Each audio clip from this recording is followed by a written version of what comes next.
Good morning, good afternoon, good evening, good whatever time of day it is. Thank you for tuning in to Conversations with Dr. Don. For your first-time viewers, Conversations with Dr. Don is an ongoing series of one-hour standalone talk shows where I interview interesting people like most of you out there about who they are as unique, one-of-a-kind individuals and about whatever it is we have decided to talk about.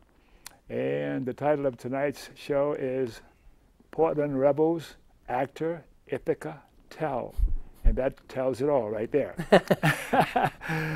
Ithica Tell is my guest tonight. She's a career actor, and I met her when we were working on the Portland Christmas Revels.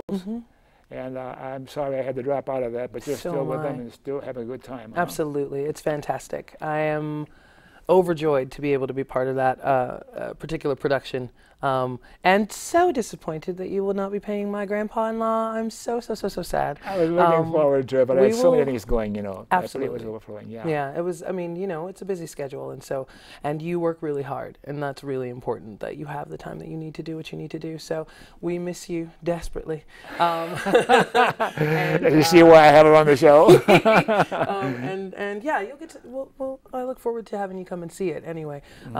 You have yet to be replaced, and you will never be replaced in my heart. Oh my gosh, that's it. Set it over. The show is all over. Anyhow, let's continue on. The show goes in two major segments, as you know. The first half is the bio segment, which is what I call the Who Are You. I'll be talking to you about who you are personally. I won't do any psychoanalysis, but a little less than that. Okay. And then we'll talk some more about your acting career and other things that just come up as we visit with each other. Okay? Perfect. So shall I start with the bio segment? Sure. And I got to mention, as I was taking you home from the Revels rehearsals, we got talking about a whole bunch of stuff, and you had so many interesting stories. I said, I've got to have Ithica on the show. But we need 3 hours from my memory of what you were talking about. I am not the eldest person in the world, but I have certainly had a diverse past and expect to have an equally diverse future if I have anything to do with it. Okay. Yeah, I delight in being able to just sort of be from Cleveland, Ohio, originally, born and raised. Got really lucky to be given a name that is unusual and not been repeated in my presence. I've never met another person with the name Ithica. So let's start with your name then, Ithica Tell. How did you happen to get that name? Lovely story, and I'm glad I get to tell it. My mother and father had a child before me, my sister Aisha, who I love. Hello, my sissy. She is fantastic. Her name is Aisha Monique Tell, and in 1970, when I was born, it was popular to name your children with corresponding initials. And so I was supposed to be named India Marseille Tell.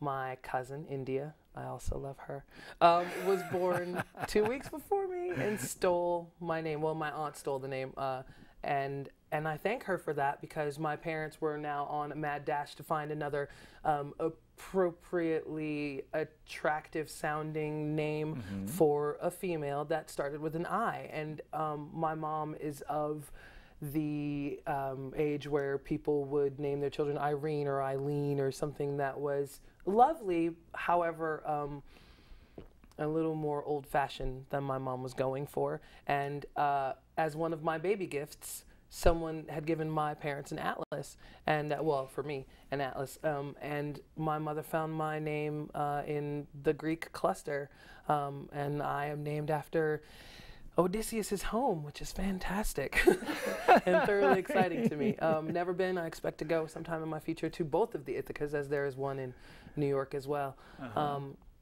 And apparently an astonishingly good shotgun company in Michigan. So I'm in pretty good company. I've had one of those. Yeah. So I have a trick question I usually ask my guests. Shall I ask you yours now or surprise you later on? Bring it. So we know where you were born. And is it okay to ask when you were born? Absolutely. 1970. September of 70. I am 42 this year. Yeah. And your trick question? Sure, what is it? Why were you born? I like to say that I was born because my sister needed someone to play with. You're never at a loss for words. I remember you. She's delightful, and I love her. And my sister required a sibling. I really honestly believe that my parents planned to have me because they wanted to make sure that their child was not alone in the world. And I don't think that they knew that they were going to get divorced by the time I was like 2 years old.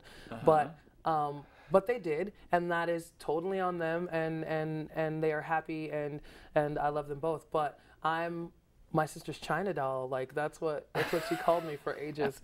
She still calls me that now if she wants to get on my nerves. But if I were to ask your best friend, tell me, who is Ithica? What would your best friend say? She would say Ithica is what?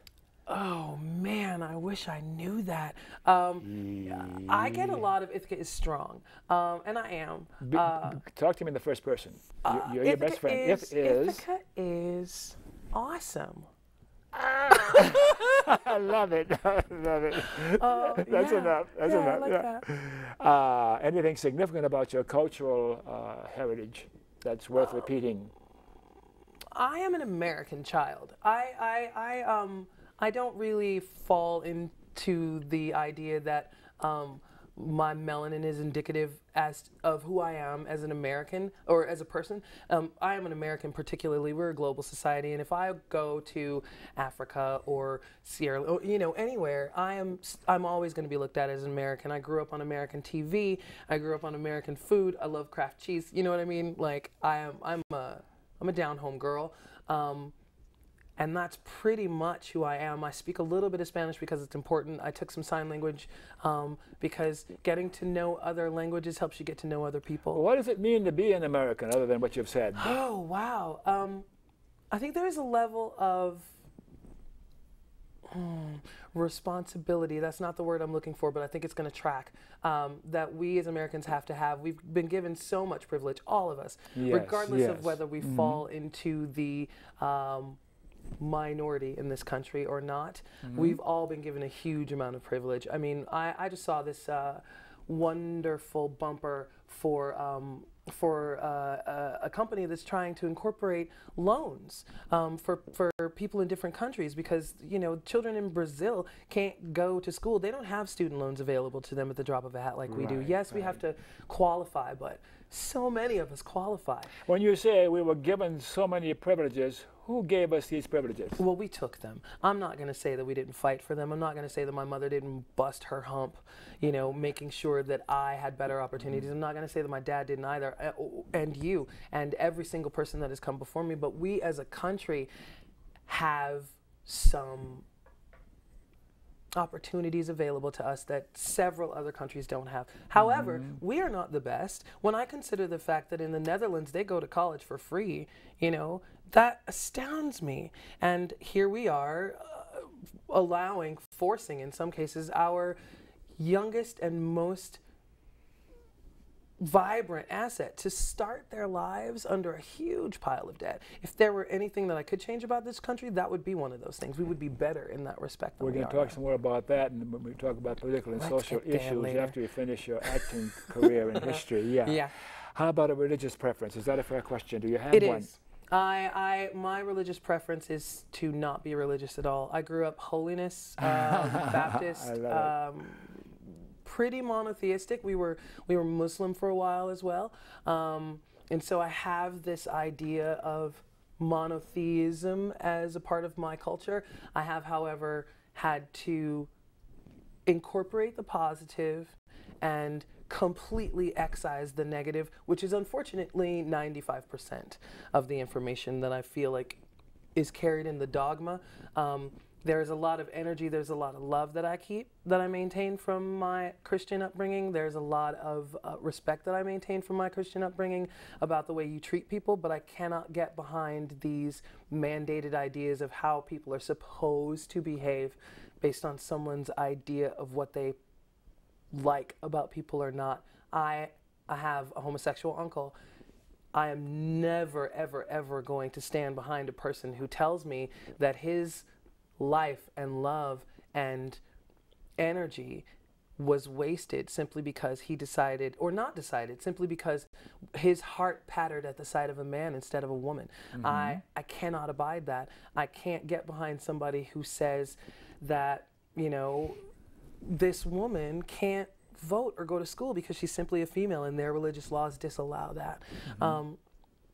Religiosity is a problem. Spirituality is a beautiful thing. I connect with the oneness of the universe. I connect with the creative energy. I recognize that there are times that artistic inspiration is flowing through me that I do not have any direct control over. I am the channel of. And I appreciate being able to channel that energy.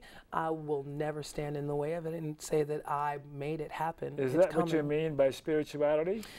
Say a few more words about spirituality. What does spirituality mean to you? I think there is a level of spirit. We, the human animal, the human primate, vibrate on a level of connection with the universe, with the star energy, with the thing that made us what we are, whatever that is. I can't put a face on it. I'm not going to even deign to put a name on it. But it's there. It has to be there. Our universe is expanding every day. It's not collapsing. It's moving forward. It's moving on. And so are we, if we allow ourselves to. That energy is that spirit. We're all of that. I am a colossal energy, and I don't know where it comes from, but I've got it. And when this vessel is done with it, that energy is gonna go someplace else. I believe in physics.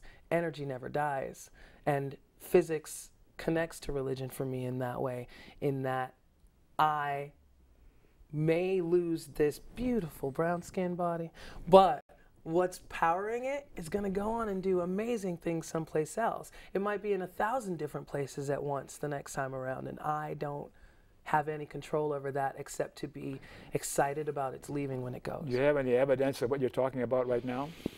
I have seen a ghost. I've seen an apparition, a physical representation of what I think was a person's spirit checking in on a space that was important to them. I lived in Hawaii for 4.5 years, and it is that place vibrates with a lot of spiritual energy, a lot of person energy, and I was working in a radio station, and I worked midnight to 6, and there was no one in there but me, and I looked to my right, and there was someone sitting in a room that should not have been there, and when I looked again, they were gone. And the building that I was in used to be a vault, well, it used to be a bank, and inside the vault were pictures of the people who used to be in the bank, and I saw this guy in a picture, and he died in that office, and I will never, ever, ever doubt. I will never, ever, ever doubt. I mean, even the Bible talks about ghosts. A little bit. I mean, you know, please don't tell me that energy doesn't exist, because I don't know everything. There's got to be something beyond me. Energy, that's a way of describing it. Energy. Yeah. My very existence, my being, absolutely, my core, my taproot, those kinds of things. How about your formal education? You want to talk about that? Yeah, sure. I had a fun one. Went to many different elementary schools. We were transitory when I was a kid because my mom liked finding great apartments. I'm just going to say that. Finding great apartments. That's what I'll call it. Is she going to watch this? Is she going to watch this interview? I sure hope so. I really do. Hi, Mommy. I love you. We moved a lot. I mean, there's 4 of us. I am the second oldest of 7. However, my mother has 4 kids. So there's my sister and I. From my mother and my father's unit, and then they got divorced. My mom met my stepfather and had 2 more, my 2 little brothers, and then my dad met my stepmother. She had a child, and then also birthed 2 more. So I'm the second oldest of 7. I've got 1 actual blood sibling, a bunch of halves and a step, but don't mess with my siblings because I will come after you. I love them all. They are my heart, and that familial connection is important to me. So, education, back to that. We moved around a lot, and so I went to a bunch of different elementary schools, either in one part of Cleveland or another. The thing that I noticed, my father worked for General Motors, and so his ability to live in a nicer area was opposite of my mom's. My mom pretty much lived where she could afford, and my dad lived in the suburbs. And so when they had a custody issue, my father took us out to the suburbs for a while, and we spent, for me, it was 3rd, 4th, and 5th grade there in what was ostensibly an all-white neighborhood. My sister, myself, and the janitor were the 3 blacks in my school when I first went to Bedford Heights. So that was a bit of it wasn't an issue for me. The kids were wonderful. Everybody was very nice to me. I was treated very well, which is antithetical to the black experience for most. Well, it shouldn't be, but in a lot of cases, that is what I hear, is that is not typical. So my mother got custody of us again after 5th grade. And 6th through 12th grade, I spent in what is considered an inner city school. What's the black experience? You mentioned the black experience. What is that? It's an interesting thing in this country. There is an idea that black is this, and I don't think that I fell directly into that in particular, because when I went from this all-white experience into an all-black experience, I was stand out in education, and that's unfortunate to have someone say to my face, you know, how come you talk like that? Black people are supposed to talk. I'm like, really? Black people are not supposed to speak concise, clear English? Are you kidding me? My experience with the black community was one of discouragement, unfortunately. Discouragement? Because, yes, yeah. Directly discouraging to me because I was not behaving in a way that was proper. Does that reflect the black experience, how they talk in many parts of the black communities? Yes, and that was not, we were not allowed to speak that way in my mother's home. My mother is an English major and that was not something that would make her proud. Not in mine either. Yeah. But we had that funny Creole Cajun talk. That's funny, yeah. Right, right. But we didn't talk ghetto. You don't do that in your home, though. No. You know, and in Ohio it was very. I mean, it's northern, so we're not touched at all by that sort of southern flavor, and so I don't understand where this urban speech comes from, except as a way to differentiate yourself from white society. However, the problem for me was that it did not fall directly in line with the things that I like to read or the music that I like to listen to. It was outside of that experience for me. So to go to be 6th through 12th grade, this developing individual, and also be 5'11" ⅕, which is very, very tall at 12 years old, it was. My experience with my community was incredibly awkward. It was, I was teased for my speech, and when that didn't bother me, I was teased for my appearance, because I was very tall, very dark, very narrow, and was called ugly all the time. And so that was really difficult for me to get behind, and my appreciation for my community waned. Because of that, and that was unfortunate. I've gotten over myself since then. But it's hard to feel comfortable around people who make you feel bad about yourself all the time. And I look back now and recognize that it was children being children, and all of those people are wonderful to me now via Facebook. It's a great thing that I'm connected with people who were so mean to me in high school, and I am happy that I can forgive that energy. And allow them to experience the person that I am, because I appreciate where I came from, and I'm really happy that I learned the lessons that I did and got the teasing that I did and dealt with that, because as an actor, that shell is really important. To be able to take rejection, just take it and roll with it, you know, to have that, you know, what is it, that wickingness, you know, to just sort of let it go. And I developed that in school. So where'd you get how you are from your formal education, your classes? Did you take a degree? I did, yeah, in theater. In theater. Yeah, and I went to school for a really long time. I sort of floated around. Community college in Ohio, did not take the direct path at all. Community college for a couple of years. And then it snowed one time too many in my life, and I needed to get away from Ohio. And it did not matter to me that I was graduating in 3 months. I had to leave. nothing was more important to me than getting away from the snow.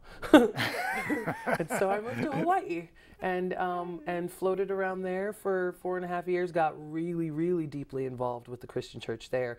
And that was when I finally had my last break from religion, was in Hawaii with a really wonderful group of people who are delightful. I just couldn't get behind the Stepfordosity.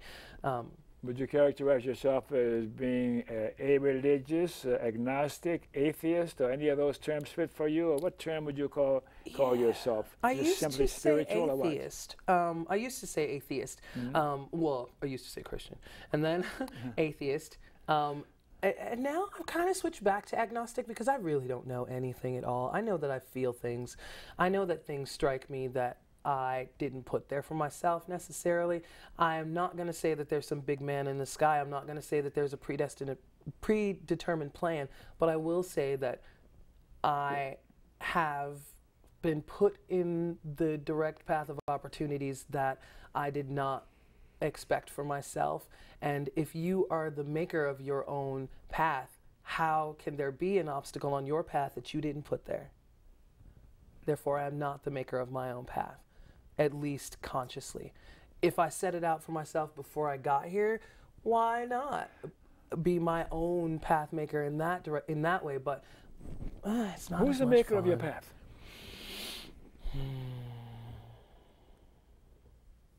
What a good question. I don't know. That's a great response.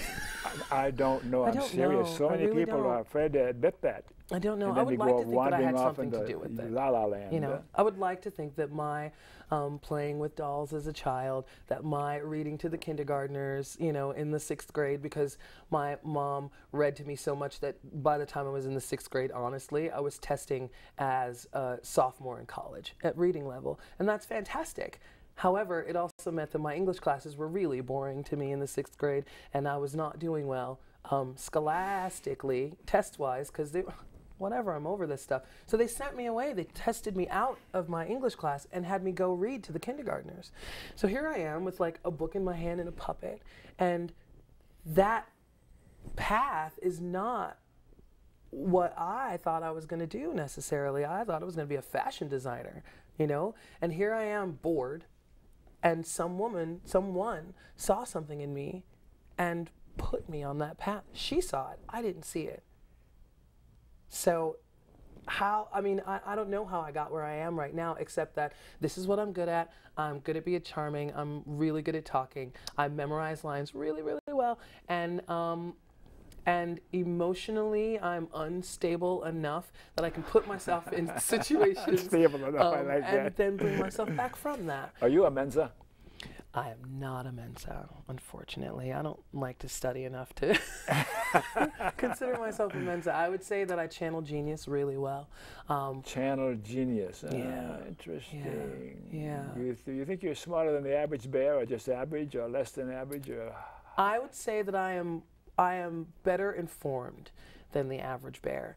I used to read a lot more than I do now because I read a lot for work. And so when you're reading so much for work and you're busy memorizing, your brain kind of gets taxed after a while. And so sitting in front of the TV and vegging is a nice thing. But I keep on top of things. I try to keep myself connected to as many different bits of information as possible, because I think it keeps me well-rounded as an artist in general. And we artists are dangerous because we know a little bit about everything, and not too much about any one thing to get stuck outside of our selves. You enjoy your existence, your life. I love it a lot. I love it a lot. It's up, it's down, it's left and right, but it's mine. Political persuasion. Do you see yourself as left or right? Don't want to answer, centrist, or what? I am, okay, I will say this. I am of melanin and of uterus in the United States, which pretty much makes me a Democrat. I cannot abide a party who tells me that things that I am are wrong for the country or are causing issues for a party. I will not abide a party that tells me that if I am invaded in a physical way by a male and impregnated by said male, that I have to then go get invaded again before I can decide to terminate the parasitic growth in my body.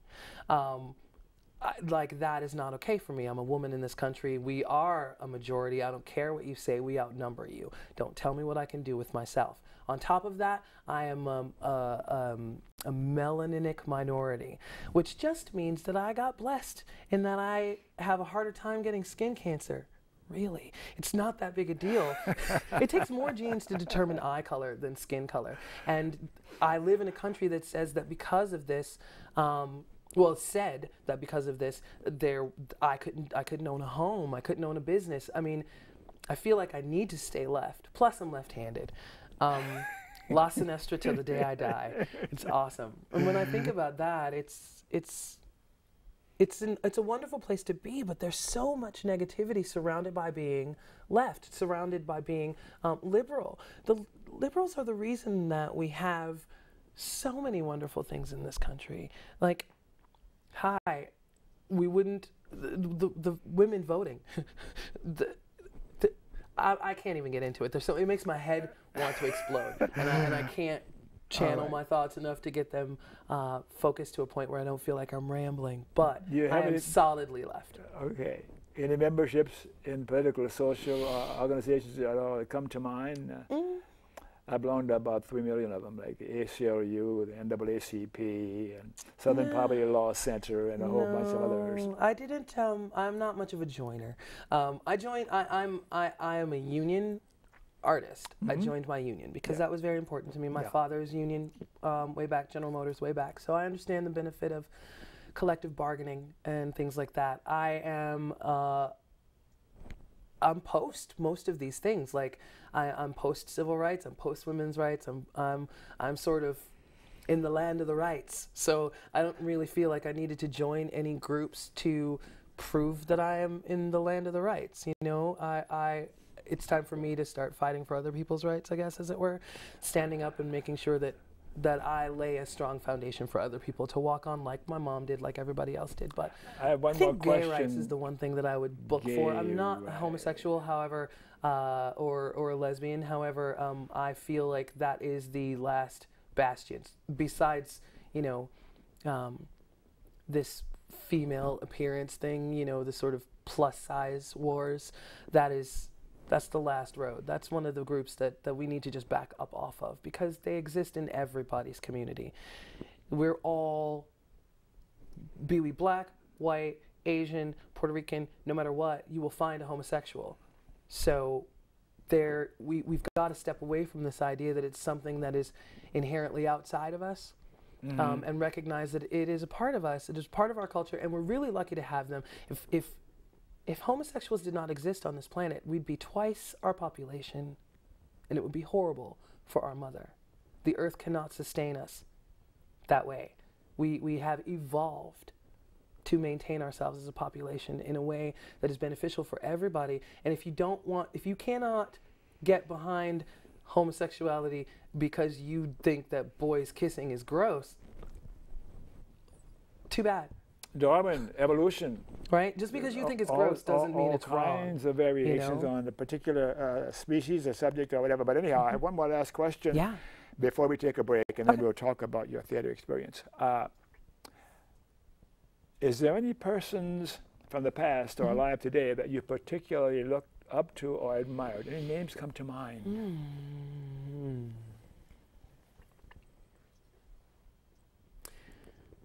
I just found out that Marian Anderson was a contralto. And it's a shame that I just found that out. I am a contralto, and as a singer, it's really important to me to, and so is Patsy Cline, and I think that's really cool too. I just love everyone. I love anybody who is willing to go out there and do their thing to the best of their ability. and a lot of people strike me. A lot of people strike me as fantastic. Denzel Washington is tremendous. Samuel L. Jackson, I love. I love Leontine Price. I think she's fantastic. Viola Davis, she's incredible. Right here in town, there's some stellar talent. Stellar. Mary McDonnell Lewis is one of my favorite voice artists and mentors, and she's incredible. Her career, if I could have her career, I'd be a happy camper. Actually, if I have my career, I'll be a happier camper. Just get myself on track. Let's take a break now, because then I want to ask you about a partner or something like that in the future. So, control room, let's take a break for a few minutes, and then we'll come back and talk about that question and your theater and acting experience. Woo.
Okay, we are back, and for you viewers who missed the opening of the show, Conversations with Dr. Don is an ongoing series of 1-hour standalone talk shows where I interview interesting people like most of you out there about who they are as unique, one-of-a-kind individuals, and about whatever it is that we have decided to talk about tonight. And I'm so self-conscious about my diction and my speech because I'm with a fellow actor here, and I don't have the depth of acting that you have that's been your life. Right. I came into it later on, but I've enjoyed it so much. But anyhow, I had a question we saved from the first half that had to do with a partner. Do you have a partner, boyfriend, girlfriend, sister, or whatever? You're by yourself? Not at the moment. I am recently, well, I say recently, it's been a year now. Just own it. It's been a year. Out of a 10-year relationship. 10 years? Yeah. And before that, I was married. So, been around a little bit. 42 years old. It's old, but it's not that old. I feel like I'm just sort of crossing that threshold, you know? I didn't move out of my mom's house till I was 20. And so, technically, I've been doing my own thing as a grown-up for 22 years, so I really only feel 22. And in that time, in that 22 years, I have been involved with some lovely people and married a wonderful guy who was a really good friend of mine. And always marry your friends, but make sure that you have a passionate connection to them. If you don't, then, you know, things can fall by the wayside. And once you find that passionate connection, make sure that you communicate well with the person that you're in a relationship with, and that you recognize what your priorities are for each other, and that you are always striving to make sure that your partner feels included in your life. And that is what I've learned in this last 22 years. You told me a story about how you handle possible suitors or men who, as possible friends or boyfriends or husbands. When you're laughing, I remember the story you told me. I'm thinking about this now, And how you making put me the laugh. guy on your Yes. hip. Will you tell us that story again? Come on, it's like the viewers will love it, I'm sure. I'm so sorry, dude. Okay. So, Because you're 5'11" I am and a a half. statuesque individual. I'm 5'11" and 3/4. If I put on a shoe, I'm 6 feet tall. Okay. That is well outside the female average, and I have been this tall since I was 12. I met a delightful individual whom I will not name. However, he's a fantastic fellow, and I think he's awesome. And were he to find a woman of his stature, he would be really, really happy with her. And I was walking down the sidewalk. He saw me, and every woman appreciates being appreciated. So this delightful little man says, "Why, beautiful woman." And so I walk by and smile, and I see him later on at the club, and he's standing up next to me, and he's 5'7". And he's little, 5'7"? To me? Think about it. 6 feet tall is 5'12". So he's 5 inches shorter than me. So here he is, tiny little lovely man. And not only is he small in height, he is small in stature. He is a featherweight boxer, or welterweight, whichever one is the lighter of those two. He's the smaller version. So he's 5'7", maybe 155 pounds. I am not scared to tell you that I'm a 5'11" and 3/4 and 180 pounds. There's a lot of women here. And he just kept asking me and asking me and asking me why I wouldn't go out with him. And so I literally scooped him up and put him on my hip. And I held him like a baby. And I looked at him and I said, "This is why you can't be my man." And I dropped him. And yes, it is probably a bit aggressive, but... Did he come after you anymore after that? Yes! Which is really funny. Even after that, every time he sees me, he's like, "You're going to have my babies." And I think it's really cute that he thinks so. And when I find him a tiny little lovely woman, he will love me even more. And I think that's great. I feel like he is... He's got a little bit of a Napoleon complex, and that's fine for him. He's a little man. He's had to deal with that his whole life. I've also had to deal with being a big woman my whole life, and every woman wants to be able to feel like a woman with the man that she's with if she chooses to be with a man. And I don't know many women of stature who are able to tap into that super feminine energy around a man to whom she dwarfs. So what would be the parameters of the man that's going to be your boyfriend, your husband, later on in life? My dating profile says 6'3" minimum. I've just made that decision for myself. You're going to go out only with basketball players, aren't you? Well, or tall people. I've met some really tall guys in this town, and it's really nice to know. 3 guys on my peripheral right now, 6'4", 6'6", and 6'7", respectively, and they make me feel like a girl. Like I can wear heels and pretty dresses, and it's wonderful, and it's a part of my it's a part of my existence. I don't recognize. Like, this is a woman that is not that has not to this point been in my realm. I am from the land of big people. My dad's 6'4". All of my brothers, except for my stepbrother, are taller than me, and so to be a woman of height in a land of men of height is normal for you. Normal for me. And so to walk around Portland or many places that I've lived and feel like this sort of giant in a sea of tiny men, to find a guy my height, like my ex-husband was an inch shorter than me, and the 10-year relationship, he was about an inch taller than me, but only an inch. So if I put on heels at all, I felt like I made him feel like less of a man, and that was not okay for me. Yeah, a lady wants her man to be a mountain she can climb. Yeah. This lady wants her man to be a mountain she can climb, and so it looks like you're pretty healthy too. So yeah, I'm a kinda strong girl too. You know, like I'm a bit of a dancer and not an athlete, but I try to stay well. I mean, my work requires it. You know, got to be able to stand around or run around or fall down, and so you need to stay pretty healthy. Yeah. So back to your work again. Yeah. Talk about your acting and how you got into it through the years. Yeah. And where you are with it now. like I said, that lady started me off in school with the reading to the kids in elementary school. Went through that. That was all great and fine. High school, I was not sure that I was going to be an actor. I was going to be a fashion designer. And then I took an art class. And the stricture with which I was asked to learn to draw was it was far too narrow for me. The parameters were too narrow. I didn't feel like I was able to blossom in that tiny little pot, so I had to step outside of that pot and find something else. Along with my drawing, with my art classes, I took one theater class. And my teacher, Christopher Columbi, lovely man, rest his soul, saw something, and cast me in the lead in Antigone, which is a Greek tragedy, which is a huge piece about a woman who is fighting for herself and her brothers. Her two brothers have killed each other in battle, and their uncle, one of them's father, her uncle, decided that he was not going to bury either of them, which in the Greek tradition is blasphemy. You never send the dead to the underworld without burial.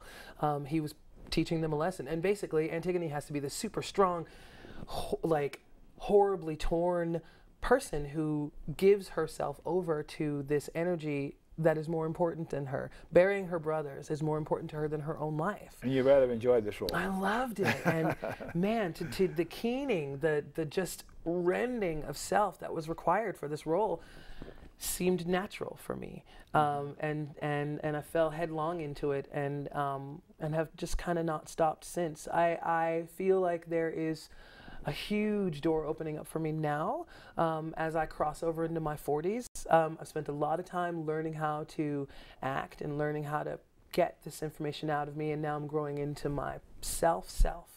How about your formal training, acting schools or? I finished up at the university down in Ashland, Southern Oregon University. I went to University of Hawaii, Hilo, spent several years there messing around. I was trying to decide if I was going to do musical theater or straight theater. And it's unfortunate that I had to make a choice. However, the programs were parallel. When my acting 1 class was happening, my music theory class was happening. When my, speech analysis class was happening, my, notes class was happening. So I had to make a choice to just go straight acting, because I felt like I sing just naturally really well, and that I can incorporate that. I can learn how to sing a song if I listen to it enough, just like I will learn to perform a role by eating the words enough. Can you do a few bars of a song now so we can hear your voice? Sure. Let's see. I'll do a song from the Revels. 'Tis a gift to be simple, 'tis a gift to be free, 'tis a gift to come down where we ought to be. And when we find ourselves in the place just right, we'll be in the valley of love and delight. Oh, I'm going to stop. Yes. I love so we didn't mention the Portland Revels. Can we put that panel up on the screen, and we'll talk for a minute about the Portland Revels, Portland Christmas Revels. I am so excited to be a our part of the director's show. going to find that. Here we go. So will you talk about it? Yay. The Portland Christmas Revels, they've been around for ages. I don't even know how long the Revels have been around. It's probably something I should know. This year is the first year that a family of color has been incorporated into the show. I am excited to be the female representative of that family. Portland writes their own show every year, and it's sort of, madrigals and choral singing that is traditionally European and traditionally white. And so that they wanted to break that mold and incorporate some American music, which I think is fantastic. In particular, gospel music and shake notes music.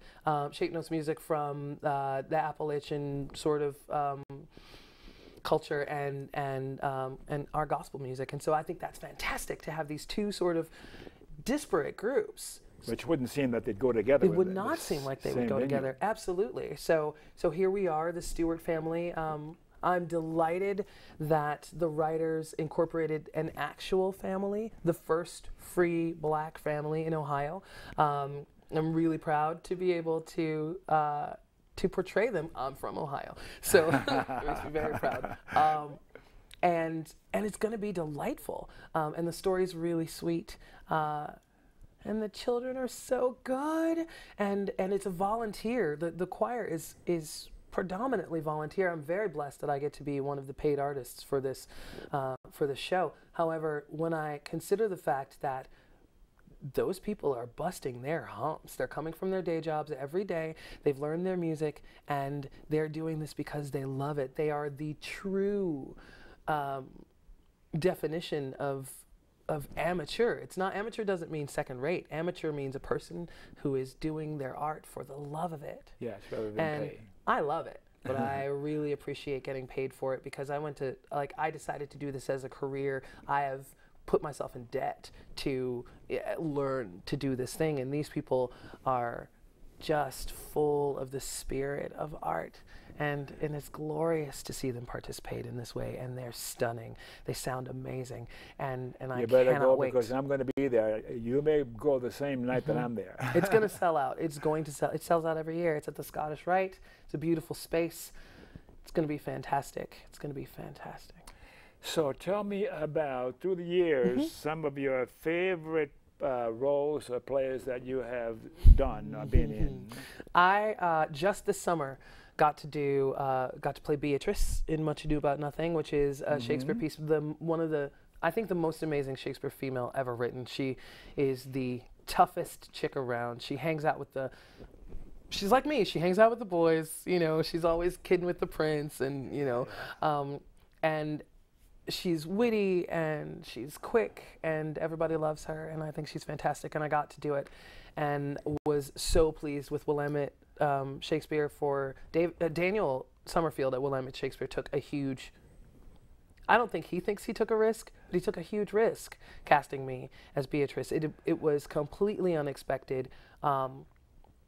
I am a big character. I personally feel like it was the right choice, because Beatrice is a big, brash individual, and she's kind of a take-no-garbage kind of lady. And I feel like that's great, but she is typically played by an ingenue. I am not an ingenue. And I'm really glad that I got to do that. I got to play Joe Cabot in Reservoir Dolls, which was an all-female version of Reservoir Dogs, which was wonderful. So to be able to sort of play Lawrence Tierney's character as a female on stage with these wonderful actresses with blood and guts and guns and like hardcore strong woman stuff. It was great. Yes, women can be criminals and shoot guns and do fun stuff like that in film also. We don't always have to be, booty popping strippers and silly things like that. We can play hard, we can play soft, and I'm glad that I get to now stretch that range. I've been this sort of strong character for so long, sassy black woman, which, fine, pay me to be a sassy black lady, I'm fine with that. But there's so much more to me than just that. I thought about creating an arts organization called, well, not an arts organization, but a casting company called People 2 Productions, because I play black people on TV, but I play people too. Just regular people, nurses and doctors. What have you been in on television or in film? That's it so far. Grimm. I just shot an episode of Grimm, and it was delightful. And I can't wait to do it again. I had so much fun on set. Oh my goodness. I could do it every day. I intend to. Very small role. Season 2, episode 14. I'm very excited. Look for it. Very excited to have had an opportunity to be on that show, and really, really, really, fingers crossed, every digit I own crossed, hoping and praying and putting it out there to the universe that I will get an opportunity to be on it again. I am a so mote it be kind of person. If you put it out there, it can happen for you. So I'm just going to keep my mantra rolling in my head. I've created this little thing for myself that I may or may not share. I will share. There's a television show that I love. It's called Doctor Who. It's on the BBC. And they finally had their first companion of color. The doctor runs around with these companions, these people that sort of help him in his messing about the world. And finally, one of them was black, Martha Jones. The woman who played Martha Jones was on the show before. She played a bit part. She actually got killed off, and then she came back and was a companion for 2 seasons. And so I would like for my career on Grimm to follow the arc of Freema Aggie Man on Doctor Who, and that my bit part will turn into a huge co-starring role on the show. I have put that into the universe. It will happen for me now. All right. Thinking back through your acting career, any time, any particular show that you were acting in, where something unusual or memorable occurred that you would tell us a story about? Some affair you had with, never mind. Oh no. Things happen in the theater all the time. Oh, yes. There are lots of little stories. I was doing a wonderful show at Northwest Children's Theater called Sideways Stories from Wayside School, and the set was this crazy like configuration of like a 45-degree angle slide here, and a 10-foot stairway that you sort of took in 3 steps. So each step was 3 1/3 feet, and I had to run up these stairs. So it basically 3 steps, and I fell going up these stairs on the last step. And in my mind, I thought I broke my leg. I did not, but I was so horribly like thrown in this moment, but I had to get back on it, and I'm dealing with all of it, and the kids are coming at me, and I'm playing this teacher who is possessed by this evil energy at the point that I fell down, and I just ran with it, and I yelled at them, and they were so scared. And it was awesome. It was like, it turned into a wonderful moment on stage. Lucky there was no blood, huh? Oh my gosh. And then I had to go into the next scene doing a handstand, assisted by my 2 assistants with this huge ice pack on my knee, and that was not pretty. But you go. I mean, really honestly, what those things in the theater teach you is to keep going, keep going, keep going. I was in a show, a wonderful show called Vamp, where I played a lesbian vampire. It was it was delightful. Lesbian vampire. A lesbian vampire. It was a new work. It was a beautiful show, and we had to close halfway through because the theater company was dealing with internal contention, and this stunning piece of work got dragged off the stage because they couldn't get it together. Little things like that. I've never had any major, you know, my course has gone pretty calmly. I've done a show with the flu, you know, that kind of thing. You just troop through that. I know. Yeah, it's easy to go on.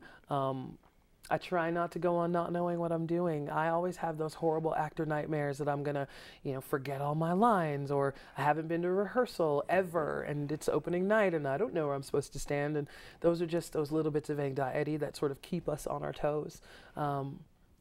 So you try to just sort of stand back and take the dominoes as they fall every show and be present and ready to dodge the bullet if it comes. How about local theater companies here in Portland? What do you think of Artist Rep and Center Stage? And I have nothing but good things to say about many, many, many of the companies in town because they've allowed me to work for them. And so, never bite the hand that feeds you unless it deserves to be bitten. And you will bite then. I will bite then, but it's typically face to face. You know, Oh, yes. I'm not a backbiter in any way, shape, or form. I am also a consummate professional for the most part. I've failed a couple of times and have learned from those lessons, but I haven't failed when it was really important. I got very lucky. Early 2000s to do for colored girls who have considered Suicide When the Rainbow Is Enough at Portland Center Stage.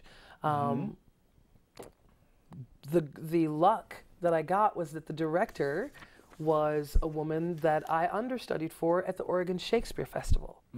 And so the smallness of our world, the 1 degree of separation between me and Andrea Fry is the reason that I got to be in that show.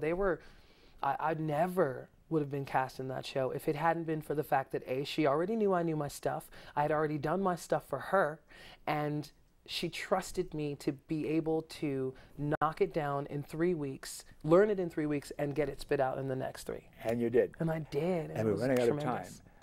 You have about 20 seconds Ooh. to tell our viewers who are interested in the theater and becoming actors or acting. What would you say there? If you are interested in becoming actors or acting in this town, go for it. Just try. There are so many wonderful, wonderful organizations. Portland Actors Conservatory, a great school in town. There are very few conservatories, period, in the country, and they are a wonderful one. Portland Area Theater Alliance. You can find out lots and lots of information about what's happening in theater, what theaters are looking for, shows and things. If you're looking to do any extra work, check out Danny Stoltz Casting. They're actually called Extras Only now. Lots of opportunities. And with that, we're going to have to stop you. Oh, wow. So it's close to time for us to stop visiting and get ready to say goodnight. Keep your pens and pencils handy. You may want to jot down something we'll show you in the closing credits. I invite you to give us feedback, both positive and negative, and we want to tell you about a few public service announcements here. Can we put our first one up on the board here? I want to tell you about our local broadcast schedule. Do we have that? What do we have in the CG and to watch my shows on the web? My TV shows on the web, go to my website, www.donbaham.com, and click on favorite links. There's maybe a couple hundred shows I've done through the years on my website, all kinds of interviews and music and all sorts of things. And my next PSA is the ACLU. Without the ACLU, our civil liberties would be down the tubes for sure. They've been threatened recently with this administration, the previous administration. Join the American Civil Liberties Union. We need it.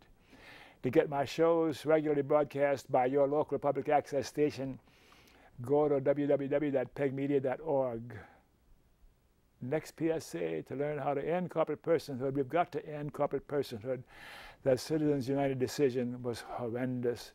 Go to www.movetoamend.org and learn how to, I got to tell you, thanks for watching this episode of Conversations with Dr. Don. And now my favorite thought for the day is KFC. Kind, friendly, and charitable. Be kind, be friendly, and be charitable. To you too. And you too. And you too. And you too. Thanks again for watching. Good night.